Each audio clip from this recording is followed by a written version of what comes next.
Good morning, and thank you for joining Enuani Cultural Forum. I've always told us that there's a lot of history shrouded in secrecy, especially when it concerns Igbos of Western Niger. I've always maintained that inhabitants, the population of people who peopled the Western Niger, are bulkily made up of Igbos. Even Benin Kingdom was predominantly occupied by Igbo people. That is why till today you will still find the elements of Igbo language in Benin. So I will not only be the one speaking. Today you will be listening to a video recording of Professor Nkem Onyekpe, who is a distinguished professor of history at the University of Lagos, Department of History and Strategic Studies, Faculty of Arts, University of Lagos. I'm going to play you this video and keep quiet for you to listen to it. You are going to listen to the voice of Professor Nkem Onyekpe dissecting accurately the history of Igbos of Western Niger, so that after watching this video, you will now understand what informs our knowledge. I have always approached this Igbo unification movement from a standpoint of knowledge, because it is a scholarly platform that we operate.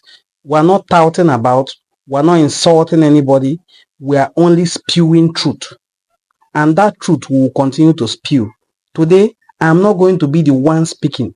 I'm going to play for you the voice and video recording of a professor of history who will take his time to dissect to us the history, the migration and counter-migration history and reverse migration history of Igbo people of Western Niger and even Igbo people who inhabit Yoruba land. I've always told you that my ancestor, Ezemu, who has 4 other siblings bearing Igbo names, migrated from Ife. Then you'll be surprised, how can people bearing Igbo names migrate from Ife? Around 900 century AD. Okay, I'm going to play this video and you will listen to Professor Nkem. Let's all listen together. Archaeological discoveries have revealed that even before the arrival of Oduduwa, the legendary founder of Yoruba race, there were communities that had flourished, and many of these communities were Igbo communities. Igbo people are historically associated with massive movement from the Igbo homeland to neighboring areas.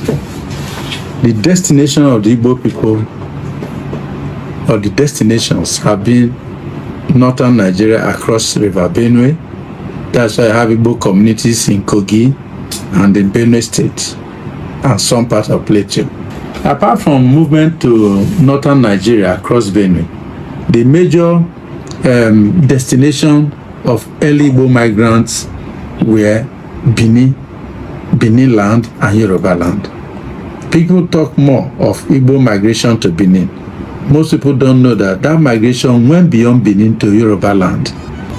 We talk about how the Igbo were predominant in part of Yoruba land until, the legendary Queen Moremi delivered his people by trick and so on. Then on Benin proper, it's always said that those West Niger Igbo communities from between Benin and River Niger were Benin settlers or migrants from Benin. The truth is that early in their history, because of the fact that they didn't have enough land and they have rapid population growth in Igbo land, they could not move into the Atlantic to stay. And because central Nigeria had empires like Igala Kingdom that could, obstruct movement of Igbo into Ikala land, the only outlet for the Igbo people was Benin land. So majority of them moved there and settled there, became prominent. Some became chiefs, recognized by the Benin monarchy. But because of the audaciousness and the aggressive nature of the Igbo, ready to take advantage of situations, enterprising too, they ran into conflict with the ruling class. And so, over time, starting from the 16th century, they began to return to Igbo land. Not all of them crossed the river Niger back to their original source. Only Onitsha was founded by such returnees. Majority of the returnees established communities between Abudu and Asaba. These were not Benin people. So those who say that West Niger Igbo people were Benin people simply because they came from Benin, they don't have the full historical knowledge. They were founded by Benin settlers, no, Igbo settlers in Benin. They were returnees, what professional historians call reversed migrations. So that is it. Though when they settled in these communities, Oboloko, Iseluku, Iselenkmitim, Iselazaba, and the rest of them, Abo, yeah, and Abo, more migrants came from Igbo land proper and joined them. Then people came from Igala to join the teeming population. So what I'm trying to say is that it is wrong to say that West Niger Igbo communities were Benin people or are Benin people.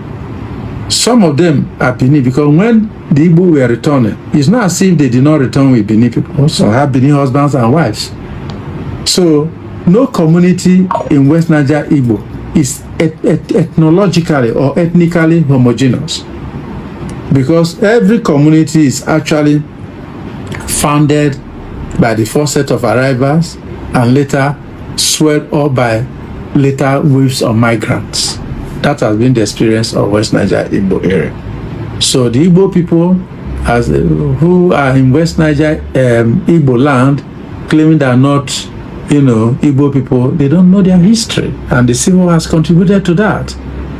After the war, there was stigma attached to being an Igbo person, and there was persecution of the Igbo, which has continued.